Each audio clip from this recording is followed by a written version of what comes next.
বললো মাল আনতে, এখন মরে গেল। তাহলে এখন এই মালটা কি করবো? না বাবা, এখন মাল গেলে হবে না, এখন ঠাকুমাকে সান্ত্বনা দিতে হবে দেখছি। যাই মা, ঠাকুমাকে একটু সান্ত্বনা দিয়ে আসি। দাদু,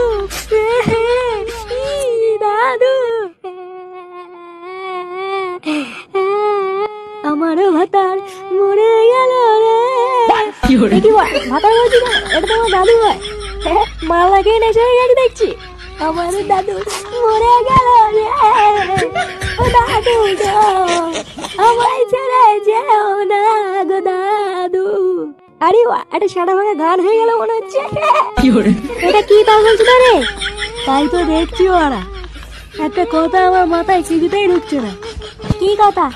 আচ্ছা, দাদু মরেছে ল্যাংচার, কিন্তু ফুটো কাঁদছে কেন?